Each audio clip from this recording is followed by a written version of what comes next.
back to my kitchen. Thanks so much for joining me today. I want to share with you one of my favorite tasty treats for when a sweet tooth strikes. I happen to have a very big sweet tooth. I don't know about you, but sometimes at the end of the day, especially a rough one, I go looking for some chocolate or some candy or something that may not be that healthy for me. And especially at times when I'm working on improving my internal health to then improve my external glow, I don't necessarily want to mess that up with things that are loaded with sugar, lots of bad fats, or just anything that I could grab at the gas station on the way home. So what I'm going to make for you today is kind of an unusual concoction. I call it my Almond Delight, and it is my go-to treat when I really feel like I need dessert, I don't want to have sugar, and I'm excited to share it with you. So what we start with is almond butter. I really like getting the almond butter from the grocery store that you can just grind yourself. I'm almost out, so we got just a little itty bitty bit of this. Because of that, I picked up a jar at the store. Breanna is a really good brand. You can get it without any sugar or added ingredients. Unfortunately, I picked up the wrong one. I didn't read the label because I usually know exactly which one I need to get.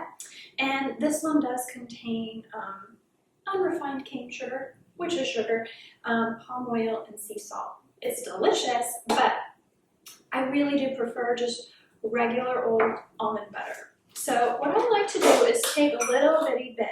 And I know when we're in the mood for dessert or a sweet treat, we tend to have eyes that are bigger than our stomachs. And through trial and error, I found that just really about a tablespoon's worth is enough to keep me satisfied. If it's not, I make another portion, and I usually have to share that with my husband because it's a bit too much. So what I do is I put about a tablespoon's worth of almond butter in a little jar. Then, as you can see, I'm almost out of sliced almonds. I love almonds. I take about a tablespoon of those and I put those in the little bowl. The reason I go with sliced almonds is because of the texture, because of how thinly sliced they are. They give a little bit of crunch, but not, too much. There's not too much work. So I think that the thinly sliced almonds kind of make it seem a little more decadent. I don't know, one of my favorite desserts is called an almond horn, and it's covered in thinly sliced almonds, and it must remind me of that. But I find that it gives a really good texture. Then the next secret ingredient is almond extract.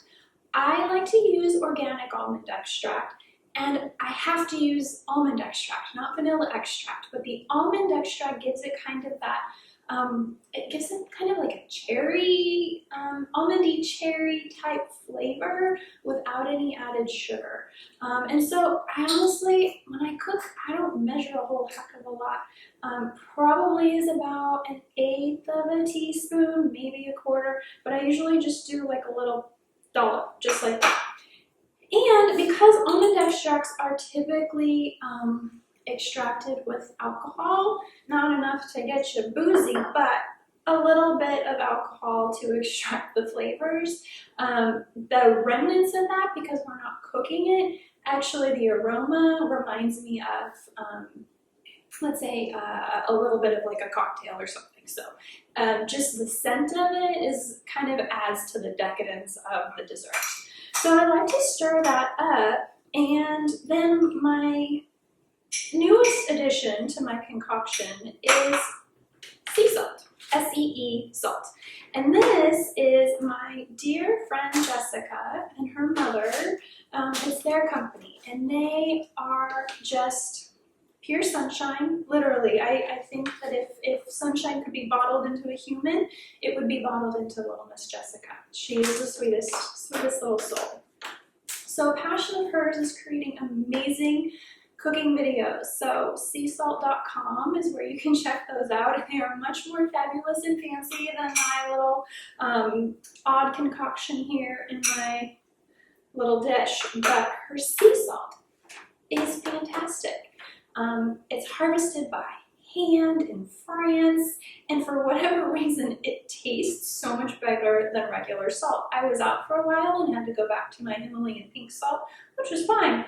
But when I received my new shipment of this, just the flavors of everything I would use it on just popped that much more. So as you saw, I just sprinkled a teeny bit of the sea salt into this. Then I mix it up. It forms kind of a paste. You can roll it up into little balls and you can eat those. I usually just eat it by the spoonful. It's not beautiful as is, but typically when I have a sweet tooth, I don't really care. I just know I better get something satisfying in me or I might make a bad decision. So I usually eat it just like this. And quite honestly, because of the good fats from the almonds and all the different almondy type flavors and textures going on, I usually feel satisfied.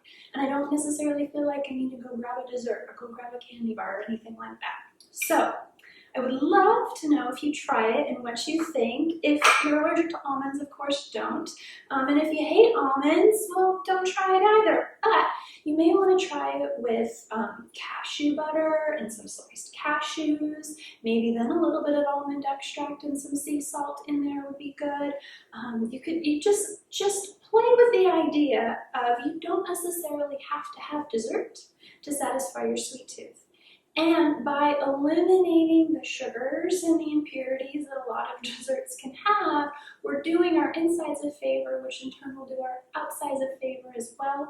And if by chance we tend to break out or see the signs of accelerated aging because we eat too much sweets, this is a good way to start implementing a different kind of habit that may be a little bit healthier for your body. So good fats are very good for your skin. Don't worry about having too much fat in a couple tablespoons of almond butter. When they're coming from really good, healthy, pure, natural sources, your body knows what to do with those fats. And as long as you're not over-consuming them in any one form, you're going to be all right. So I hope you enjoy this. If you do, please tell me about it in the comments below. Feel free to share this with any of your friends or family members or make it for yourself the next time you're having a little bit of a craving. And if you want more tips on healthy eating or how to have healthier, more beautiful skin, head on over to my website where you can sign up for email updates when I release new videos, new articles, and new educational tools that will help you to have the healthiest, most beautiful skin of your dreams. And you'll learn some ways to live a life that is absolutely healthy and beautiful as well. Thank you so much for joining me.